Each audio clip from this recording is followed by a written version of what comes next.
Okay, I'm here to talk about women and money. Now, I realize in Malaysia there's many different cultures, many different religions, so some of your beliefs may not agree with all that I'm saying, but let me tell you what's happening today. These are some statistics from the U.S., and what I'm noticing is even though the numbers may change, the trends are very similar in other countries throughout the world. So here are some very surprising statistics. Number one, 47% of women over the age of 50 are single, meaning most of these women are responsible for their financial well-being. Many of us have heard the divorce rate. 1 out of 2 marriages ends up in divorce. In a divorce, who usually ends up with the children? The women. So she now has to take care of herself and her children. The first year after a divorce, a woman's standard of living drops an average of 45%, while the man's increases 13%. No, men, we don't like that. Of the elderly living in poverty, 3 out of 4 are women, yet 80% of these women were not poor when their husbands were alive. Their husband passes away, they have no idea how to take care of themselves. Next thing you know, Mr. or Mrs. Financial Helper comes along and they are broke. Of baby boomer women, they're saying now that baby boomer women, these are women in their 40s to 60, will outlive men by 15 to 20 years. As it gets younger in age, that number increases. Yet about 58% of female baby boomers have less than $10,000 set aside for retirement. And it's estimated that only 20% of female baby boomers will be financially secure in retirement, which means 80% of us will not. Pretty startling stuff.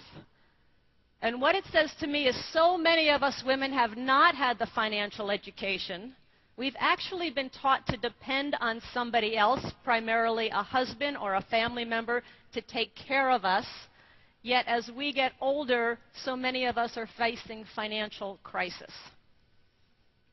That's why I wrote my book, Rich Woman. And that's why I travel, that's why I speak. Robert and I came up with Rich Woman a few years ago because Robert and I would travel the world, and whether I was in Malaysia or Hong Kong or South Africa or London or LA, same issues with women, same questions. So it really is a universal problem. I'm going to call it a crisis because I'm seeing it happen more and more and more. And the key to the whole thing, to me, is financial education. My passion is educating women, encouraging women to really start taking charge of their lives, start taking charge of their money, so they no longer have to be dependent, so they can have the life that they want. Yes, I want to have a happy marriage. Yes, I want a happy family life. I just don't want to have to depend on somebody else for that happiness. Clear? Okay. So, I decided many years ago I did not want to be one of those statistics. And so back in 1989, I just mentioned about my first investment. Back in 1989, the market in Portland, Oregon, as I mentioned, my first investment had plummeted. And so as I mentioned, Robert, we moved to Portland, Oregon, and Robert started talking to me about what his rich dad taught him. And I'm looking at these properties. I find this little 2-bedroom, 1-bath house, not knowing what in the world I'm doing. And here are the numbers on that property. Finally, once my hands stopped shaking, finally, once I stopped crying, because I was so scared, that house, this is 1989, cost $45,000. I needed a down payment of $5,000, of which I didn't have. And finally, when all was said and done, as I mentioned, it put a whopping $50 a month in my pocket, positive cash flow. So I was on my way. And then from there, I really liked real estate. From there, I bought more single-family homes, then a 6-plex, then a 12-unit apartment building. And all of this we were doing when the market had crashed. it was similar to what's happening today. So when people say, oh, the market's terrible, the market's crashing, don't invest, let me tell you, now's the time to invest with the market coming down. So not only was I had to battle my own fear and my own concerns, but then I had to also listen to all these other people who were not investors telling me why not to invest. Make sense? Hello? Thank you. So I kept investing, and I'm going to say probably the best cash flow property I have today. Actually, you know what? Do we have a picture of that first property, that Oregon property? Can we put that up? That's my very first rental property I bought. Cute little house, had a little butterfly on front, but a very cute house. Then I went on, and this is now probably my best building I've bought. It's a commercial building. Can we put that picture up as well? This is a commercial building. It's about 55,000 square foot, single tenant. It's a fitness club. And this I bought a few years ago, but the numbers were a little different. The fundamentals are the same, exactly the same, just as other guys have been saying. The fundamentals are the same. But this property, a little bit more expensive. This property cost $8 million. I had to come up with $1 million, of which I didn't have, of which I've now since gotten back. And this property puts $30,000 a month in my pocket. Okay? Started with a little 2-bedroom, 1-bath house, kept doing the same thing over and over and over again until I got to this property, now $30,000 a month in my pocket. Same principles, just bigger zeros. Okay? So for me, I love real estate. That was my vehicle for wealth, my vehicle for independence. And I'll tell you, you know, once I really understood the game of investing, once I understood money, I found out something really, really interesting. I found out I no longer needed Robert. I found out I wanted Robert.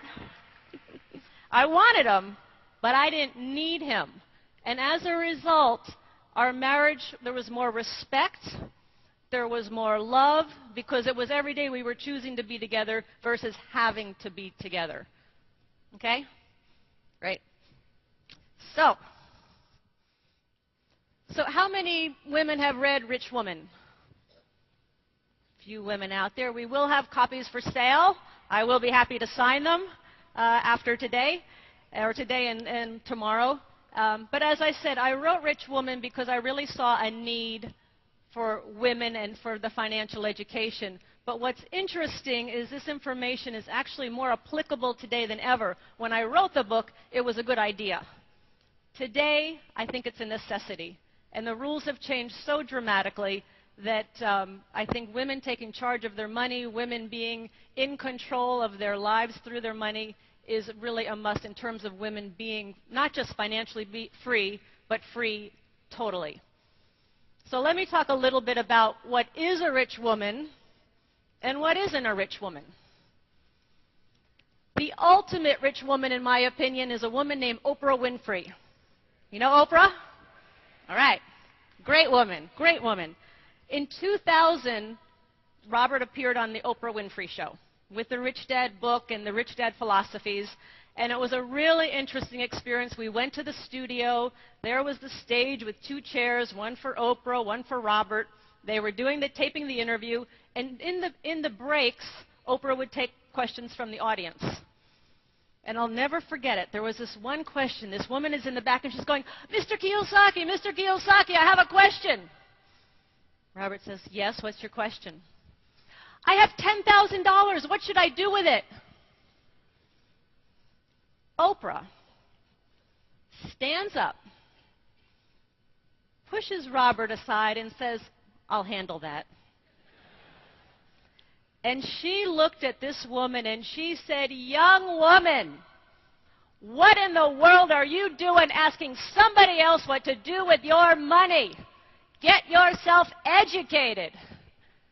And I'm like, whoa. And Oprah has a presence. And when Oprah speaks, you listen. So she is a huge advocate for women, a huge advocate, and really about women being financially responsible as well as personally responsible for their lives. Now, another woman who really summed up the whole rich woman message better than anybody is a woman named Katharine Hepburn. And Katharine Hepburn said, women, if you're given a choice between money and sex appeal, take the money. Because as you get older, your money becomes your sex appeal.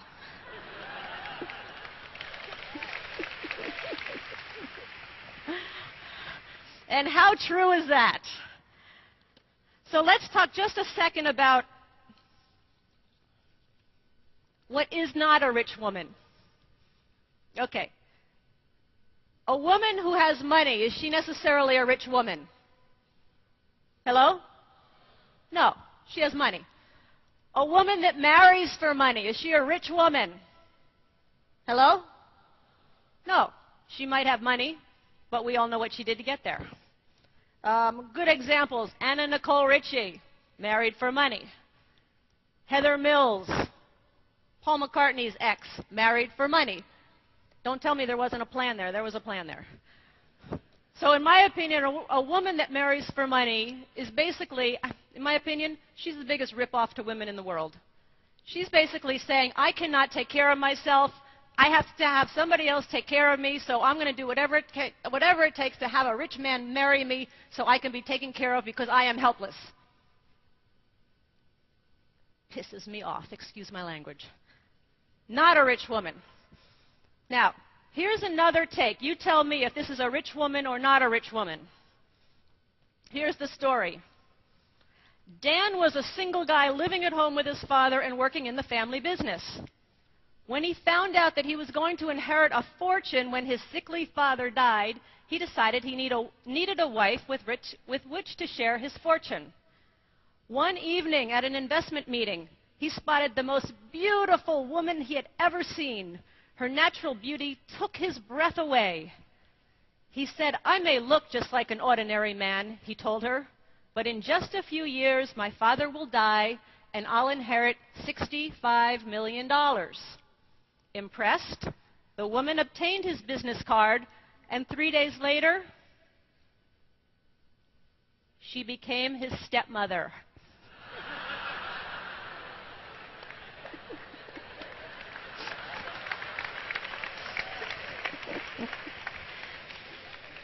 Is she a rich woman? No, but she's a very clever woman. I'll give her that.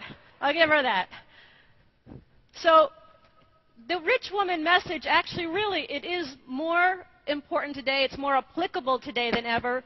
So we actually went out on the street and we asked women, given these economic times, what are you doing differently financially in your life? So I'll tell you what they said. We went out to the street and we just asked women, you know, what are you doing differently today given this economy and given this environment? And basically what they all said is, I'm cutting back, I'm pinching my pennies, I'm cutting coupons, I'm taking the bus, I am moving from a house to an apartment. Every woman that we asked said, I am cutting back, I'm contracting. Is that a rich woman? No. A rich woman doesn't cut up her credit cards. A rich woman loves her credit cards. I love my American Express. I love my Neiman Marcus card.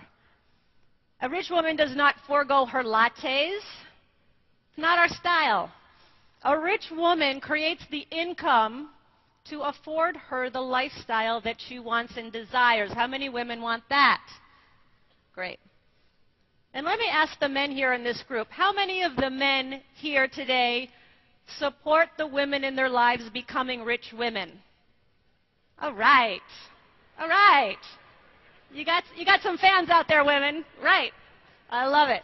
I love it. Well, thank you. Thanks for the support to the women, and thank you for being here. Let me just share a little bit about some of the... Oh. No, let's let it go. Thank you. Thank you. They got it working. But let me just share some of the rich women I know and what they're doing today.